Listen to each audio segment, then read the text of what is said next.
for some analysis of today's vote in Iran, we welcome Siavush Randjar-Daemi to the program. He is a lecturer in modern Middle Eastern history at the University of St. Andrews. Thank you for being with us here on France 24. We have a very small field of candidates here, just 4 out of the hundreds who wanted to run. Why does the field of candidates look the way it does, and why do authorities seem to be tipping the scales? Well, first and foremost, the Guardian Council, which has the duty of drawing up the final list of candidates, engaged in a mass disqualification of both, considerable amount of ordinary citizens and no-hopers, but also of regime insiders and reformists. The former Speaker of Parliament was excluded. The current first vice president was excluded as well. A prominent radical reformist was excluded too. So we were left with a field of 7, 3 candidates, 2 conservatives and a reformist withdrew. So this is where we are now. And this is basically a 2-pronged race, if we want to put it this way, between the clear frontrunner, Ebrahim Raisi, the head of the judiciary, and his moderate opponent, the former central bank governor, Abdel Nasser Hemati. So this is really a not very competitive race, even by the standards of the Islamic Republic. There's been a lot of talk about turnout today, and we heard our correspondent tell us just a short time ago that the government reported so far only 5 million out of nearly 60 million eligible voters had turned out so far. Who could be helped and hurt by this low turnout?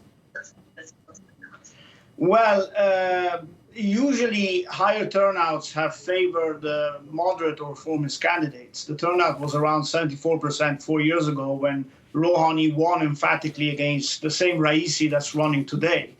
Turnout is low because there's mass disenchantment with politics. Many of the people who formerly voted for reformists since 1997, Khatami, Rouhani, and so forth, have declared in various ways that they're not voting today. There's been a very late move of some reformists to back Hemati as their preferred and their approved candidate. But it is really uncertain and really unclear whether these reformists still have considerable clout within society. So I would say there's disenchantment. There is a reaction to the few waves of protests, of nationwide protests that we had in recent years, deteriorating economic conditions, and the feeling that the popular vote won't result in much anyways. It won't result in the aspirations of many citizens being met. I want to talk about the JCPOA, also called the Iran nuclear deal. It's the biggest issue in foreign policy and domestically as well as so far as how it affects the economy.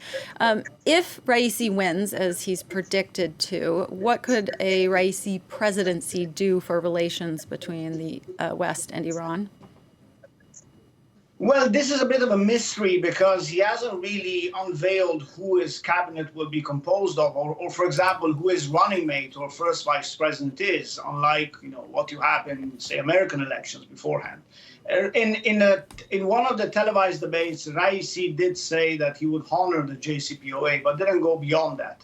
So there is this impression that he won't walk away from the nuclear deal, but whether he will just allow the current negotiations in Vienna, which are clearly heading to be wrapped up after the Rouhani administration ends in August, to continue along the same line, needs to be seen. There is a lot of speculation of whether one of the candidates who withdrew, Saeed Jalili, will have a prominent role in the foreign policy team of Raisi if he wins. Well, Jalili was somebody who effectively stalled negotiations in previous years. So there is not a lot of detail yet on what Raisi intends to do with the JCPOA, other than this sort of cursory pledge to honor it that he made during one of the televised debates.